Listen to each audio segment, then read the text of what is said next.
Okay, you guys, so summer driving update. I have tested the durability of this cooling system pretty thoroughly so far. I know a lot of people out there have old cars like this and they have heating issues a lot just driving around or sitting in traffic, that kind of stuff. Maybe you're doing like a cruise where you live or something and you have to pull off a lot. I haven't really had much issues when everything's working good. So I'll just explain a little bit about what I've done. This is an aluminum radiator. It's a 3-core Champion that I got. I'm not sure on the tube size in it, but I think it's 5/8 cores or tube size or whatever is inside of there. It's been working really good. And I also have this 14-inch electric fan on here. And this is just a 350 motor. Basically, it's an old block with Vortec top end on it. Nothing too exciting. But I have a 195 thermostat in here, which is pretty high. I thought about changing it lower, but it seems to be working all right. So it's 195 thermostat, and then my electric fan has a sensor here in the intake, goes in the cooling passage. And I want to say it's supposed to come on at like 190, but it seems like on my temperature gauge in the car, it kicks on at like between 180 and 185, so maybe it's more in that range. And it doesn't really seem to turn off though, that I've noticed. It like once it kicks on and I'm driving, it just kind of stays running, which is okay, I guess. But typically when I'm driving around, if I'm sitting in traffic, doesn't matter, it runs about between like 195 and 205 engine temperature, which is a really good operating range, I think. I only had it get kind of warm one time with everything functioning correctly. I think it was in the 90s that day, but I was sitting idling at a stoplight. There was like heavy traffic. I had to sit to the light like 4 or 5 times, I think, for some reason.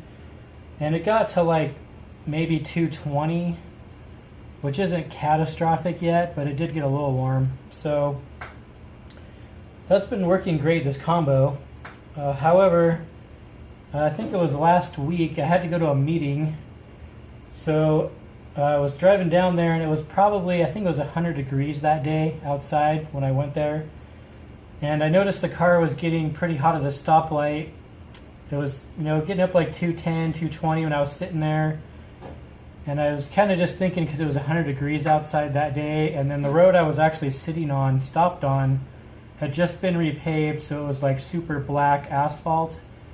And I thought, that's probably absorbing a lot of heat. It's just a really hot area where I'm sitting in. That's probably why. But as I got driving, the temperature didn't really come down a lot, even though I was getting airflow from moving.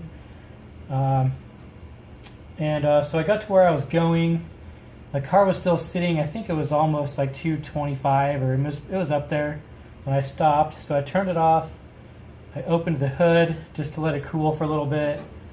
Went in my meeting, came back out to figure out what was going on, because that's kind of abnormal. It never ran that hot before. So just out of curiosity, just kind of troubleshooting, I went and turned my ignition on, and my fan would normally kick on when I do that, but it did not come on. So I figured out my fan wasn't working. I wasn't sure why it wasn't working at the time, but once I figured that out, I turned the key back off, came out here, and ended up wiggling some of the wires that I have right here, and it came back on.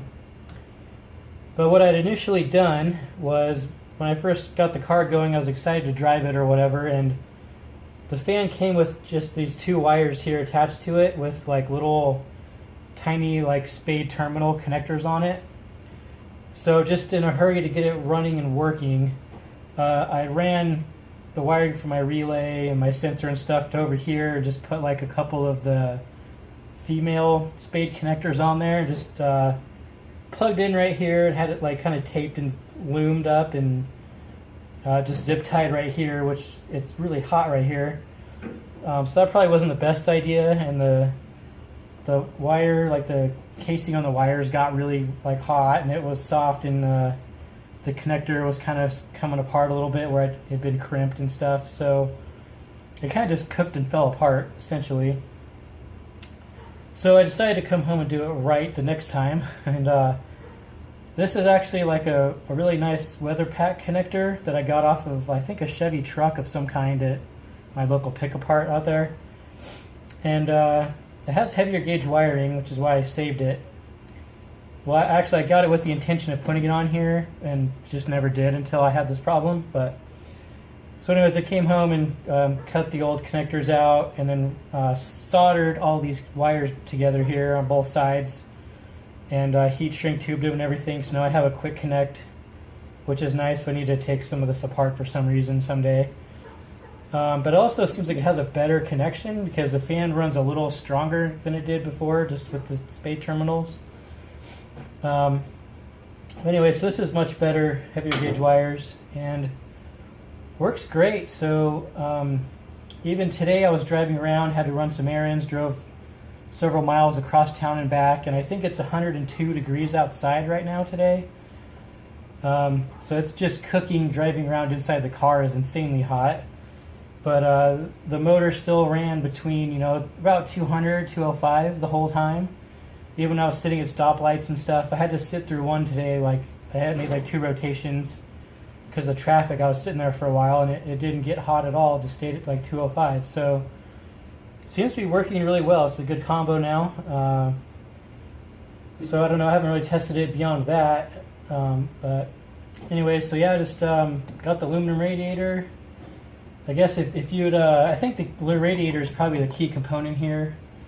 But if you'd have a similar setup with like the mechanical fan and the shroud and stuff, your car would probably run pretty decent temperatures all the time too, and shouldn't overheat, I wouldn't think. Running with the hood on, hood closed, sitting in traffic, just it's 100 degrees out and it does fine. So thought I'd just give you guys some input on that. Maybe it'll help you if you're having some cooling issues. But I'll catch up with you guys in another video later on.